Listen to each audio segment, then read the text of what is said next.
My brother stood in that cold, echoing courtroom with his arm looped around my ex-wife's waist, wearing the kind of confidence only a thief could muster. The judge hadn't even spoken yet when he delivered the line he'd clearly rehearsed: pay up or step aside. His voice didn't shake. Neither did mine. My parents slid toward their side of the aisle, as if loyalty were a chair they could simply choose to sit in. I felt their eyes on me, waiting for the moment I would break, fold, disappear. The moment I'd play the role they had written for me since childhood. But instead, I looked at all of them and I smiled. Because they had no idea what I'd brought with me. No idea how long I'd been preparing for this. And no idea how quietly a man can snap before he decides to rewrite everything. Before I continue, tell me where you're listening from? I wasn't always the man who could walk into a courtroom and smile at the people trying to gut me. Growing up, I was the background character in my own family, dependable, predictable, conveniently invisible. My name is Evan Calder, eldest son, quiet by nature, steady because someone had to be. My brother, Liam, was the golden one. Loud charm, quick tears, the kind of boy who could crash Dad's truck and still get comforted while I swept up the shattered taillight. Mom used to say, Evan is strong. Liam just feels more deeply. As if emotional volatility were some rare, fragile gemstone. In our house, fragility always won. I learned early that reliability doesn't earn affection, it earns assignments. I fixed things. I covered bills. I apologized for storms Liam created. Whenever he stumbled, my parents would pivot toward me with the same tired line: Evan, help your brother. You know he's not built like you. And so the pattern formed. He sparkled. I stabilized. Years later, when Mira entered my life with a warm laugh and a disarming tenderness, I thought I'd finally found someone who saw me, not the role I'd been forced to play. We built a life shaped around small rituals: morning runs, Sunday pancakes, quiet evenings where the world felt still. She once told me, "You make everything feel safe." I believed that was love. It wasn't. At least not in the way I understood love. It was convenience dressed as devotion. Looking back, the signs were there. Mira gravitated to chaos the way moths lean into flame. Liam's brand of chaos was effortless. They shared inside jokes over dinners, lingered in conversations I wasn't invited to join. If Liam forgot his rent again, I covered it. If Mira needed emotional support, I dropped my work. And my family praised me for it while praising them for needing it. Only one person ever saw through the imbalance: Uncle Ray, my dad's older brother. A retired mechanic with a limp and a blunt honesty that made people uncomfortable. He'd shake his head whenever Liam demanded something. "You give too much, kid," he'd say. "One day they'll take until there's nothing left." I didn't believe him. Not then. But manipulation doesn't start with a knife. It starts with a nudge. A small tilt in the balance. A subtle rewriting of who you're allowed to be. And slowly, almost imperceptibly, my family had rewritten me into something useful instead of someone human. Pressure has a way of sneaking into your life quietly, like steam filling the room until you don't realize you're suffocating. For me, it started with requests, the kind framed as obligations. When Liam struggled with his coursework again, Dad called me late at night. "Help your brother. He just needs guidance." Guidance meant rewriting half his assignments while he went out drinking. When Mira said she was overwhelmed, it meant taking on her share of the bills because she needed to focus on her mental clarity. My parents applauded her honesty. They applauded Liam's effort. They never applauded the man actually keeping the lights on. And slowly, everything that once felt like partnership turned into a ledger, one where my name was listed under provider. There's underdependence. Financial strain crept in like rust. Unexpected charges on our shared account. Liam borrowing money that never returned. Mira reassuring me We were a team, while siphoning what little savings I had left to patch my brother's disasters. Still, I stayed quiet. That was my training. Silence equaled stability, and stability was the only identity my family allowed me. The real shift happened the night Dad asked me to co-sign a loan Liam didn't qualify for. "He's trying. Evan," Dad insisted. "You make good money. This won't touch you." But it would touch me had touched me for years. I hesitated, and that was all it took for the room to turn. Mom's voice sharpened. "Why are you being difficult?" Liam folded his arms. Mira touched his shoulder, my wife touching my brother, and said softly, "Your brother really needs this. Don't make him feel unsupported." Unsupported. That word lodged itself under my skin like a splinter. I wanted to say no. I wanted to scream. But decades of conditioning kept my mouth shut. My signature obedient. I walked out of that house feeling like I'd left something vital behind. Weeks later, something darker surfaced. Mira began suggesting I take a break from work, implying burnout, subtly questioning my mental clarity. Liam echoed her concerns. My parents whispered them back to me as if reading from a script. Their words weren't random, they were coordinated. A slow erosion of my credibility. A quiet campaign to paint me as fragile, unstable, inconvenient. And yet, I stayed silent. I told myself families had rough seasons. I told myself loyalty mattered. I told myself I was imagining the alignment of their stories. But deep down, beneath all the minimizing and rationalizing, the truth had begun to pulse. They weren't slipping. They were steering. The moment everything snapped wasn't loud. It didn't come with shouting or slammed doors. It came wrapped in normalcy, quiet, calculated, intentional. I came home early from a client meeting one Thursday evening. Mira wasn't expecting me. Liam certainly wasn't. I opened the door to find the living room filled with voices, my family's voices, soft, tense, rehearsed. I froze just out of sight. Mom spoke first. "Evan won't fight it. He never does," Liam added. "We just need to show the court he's not stable enough to make his own decisions." Mira whispered. "Once that's in place, redirecting the finances will be easy." Redirecting finances. Court. They weren't just discussing me. They were planning an erasure. Not metaphorical. Legal. Then Dad delivered the final blow. "He's too focused on being the strong one to notice what's happening. Just keep pushing the narrative." The narrative. As if my entire life had been reduced to a storyline they sculpted together, page by page. While I played the obedient fool, my pulse went cold, a steady freeze climbing my spine. I stepped into the room, my briefcase still in hand. They all stilled. Mira was the first to recover. "Evan, you're home early." I looked at each of them. Not angry. Not trembling, just awake. Fully. Painfully awake. "So this is the plan?" I asked quietly. "Convince a court I'm unstable. Reroute my income. And pretend it's for my own good." Mom opened her mouth. But whatever excuse she had prepared died on her tongue. Liam tried to reach for a casual tone. "You're taking this out of context." Funny.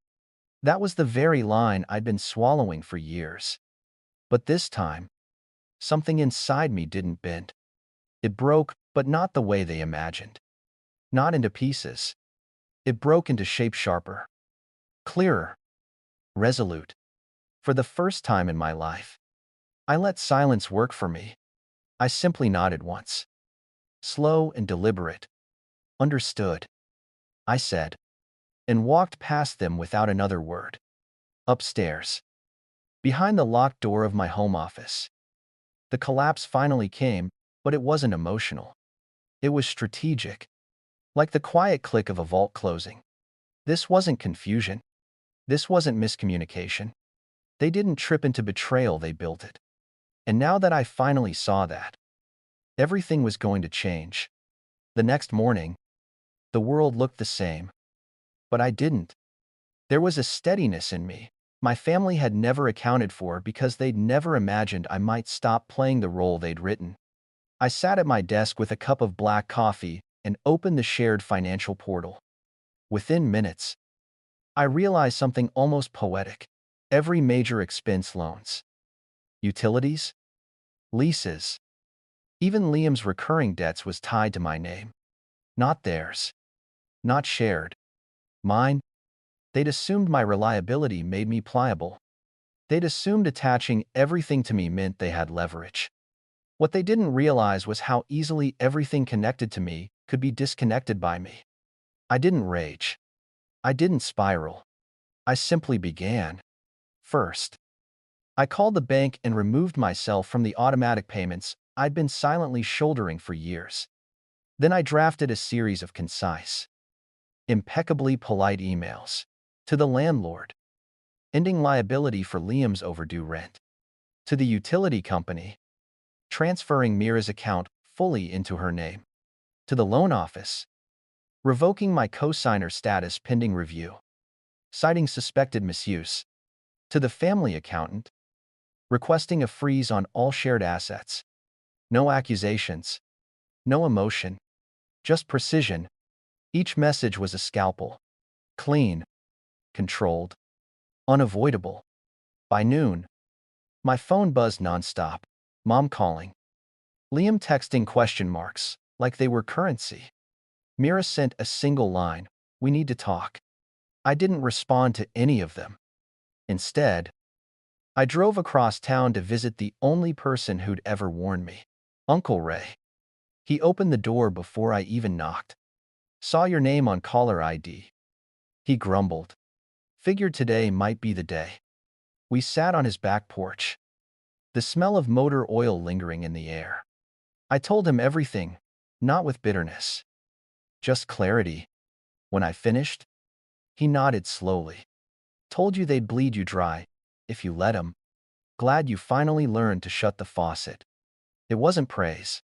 It was approval, the kind that doesn't inflate you but confirms you're finally standing in your own skin. Driving home, I felt the shift settle into place. I was no longer the family's foundation. I was the boundary they never expected to hit. And for the first time in years, I wasn't afraid of the fallout. I was ready for it. The confrontation didn't happen in a living room or a courtroom. It happened somewhere far more inconvenient for them, the atrium of the Westbridge Hotel, where they'd gathered for a family meeting they assumed I'd attend obediently. I arrived 10 minutes late on purpose. Glass walls rose 4 stories high, sunlight spilling across polished marble floors. The space was too open, too public for secrets, and that was exactly why I chose it. When I stepped inside, they were already waiting, Mira with her arms crossed, trying to mask anxiety with poise. Liam pacing, my parents whispering urgently, and beside them, a man in a navy suit, my attorney, Daniel Reeves, standing calm and unreadable. Their eyes darted to him immediately. Mom frowned. "Evan, what is this?" "A conversation," I said. "One with documentation." Liam scoffed. "You brought a lawyer." Seriously, Daniel stepped forward smoothly. "Good afternoon. I believe you all wanted clarity about the recent account freezes and terminations of financial support. I'm here to provide it." Mira stiffened. "You can't just." "I can." I interrupted. And I did. Daniel opened a slim folder far smaller than the massive one I'd used in their attempted ambush. This one contained only essentials. He began, voice professional, unwavering under state statutes. "Mr. Calder is under no obligation, legal, moral, or contractual, to continue carrying liabilities incurred by others, including the cosign loan, overdue rent, or household expenses not directly tied to him." Dad's face paled. "But the loan has been paused pending investigation," Daniel replied. "Your son flagged inconsistencies." "Rightfully." Mira stepped closer, anger overtaking composure. "Evan, you're blowing this out of proportion. We were trying to help you." You've been unstable, I finished for her. That's the word. Right. The one you and Liam rehearsed, so often it probably felt true. Her eyes flickered. Guilt, fear, calculation, all of it. Rapid and unmasked. Daniel laid out the next sheet. This document outlines timestamps, financial trails, and coordinated statements that suggest intentional misrepresentation of Mr. Inside. Calder's behavior.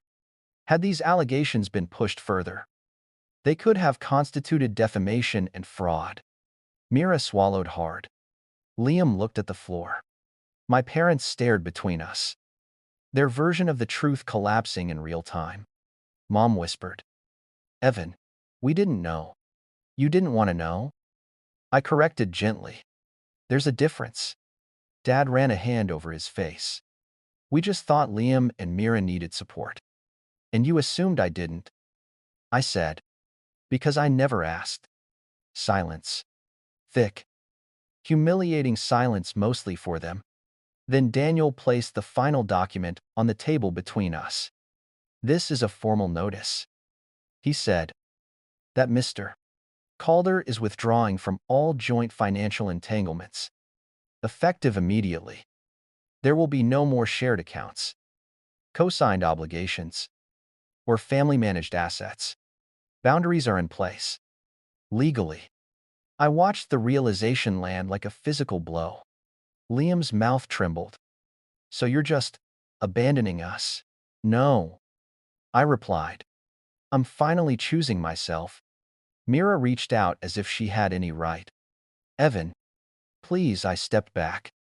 This isn't revenge. I said, this is correction. And with that, I turned toward the glass doors. No dramatic exit. No lingering glance. Just a man walking away from the wreckage he no longer agreed to hold up. I didn't look back. I didn't need to. In the weeks after the confrontation at the Westbridge, the dust didn't settle it, simply revealed what had been buried underneath. Liam's loan defaulted almost immediately, without my credit propping him up. The bank reevaluated his financial potential and came to the same conclusion I'd silently carried for years. Mira struggled next. The utilities and rent transferred to her name drained her fast. My parents scrambled to mediate, but it was like trying to hold water in bare hands.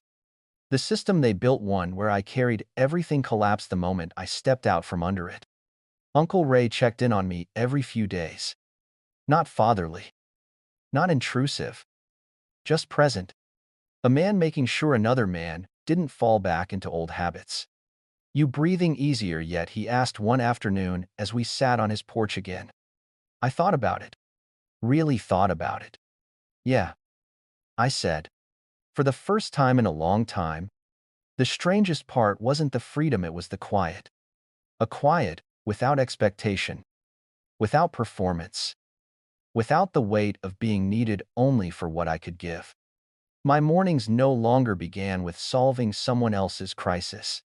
My evenings were my own. I picked up running again. I cooked for myself. I rediscovered what silence sounded like when it wasn't a punishment. I even moved apartments somewhere smaller but sunlight-filled, with windows that didn't face anyone's chaos, but my own choosing. For the first time, my life felt like mine in the simplest, most profound ways. As for my family, distance didn't turn them into villains or victims. They became something else entirely, people responsible for their own choices. People I no longer needed to fix, carry, or save. And I realized something I wish I'd known earlier. Freedom doesn't always arrive with fanfare. Sometimes it comes quietly, like the first full breath after years of shallow ones. If you're listening to this and you've been the reliable one, the one holding everything together at the cost of yourself, let this be your sign. Boundaries aren't weapons. They're doors. And sometimes the bravest thing you can do is close one behind you and walk toward a future that finally belongs to you. If this resonates, tell me your story. I'm here.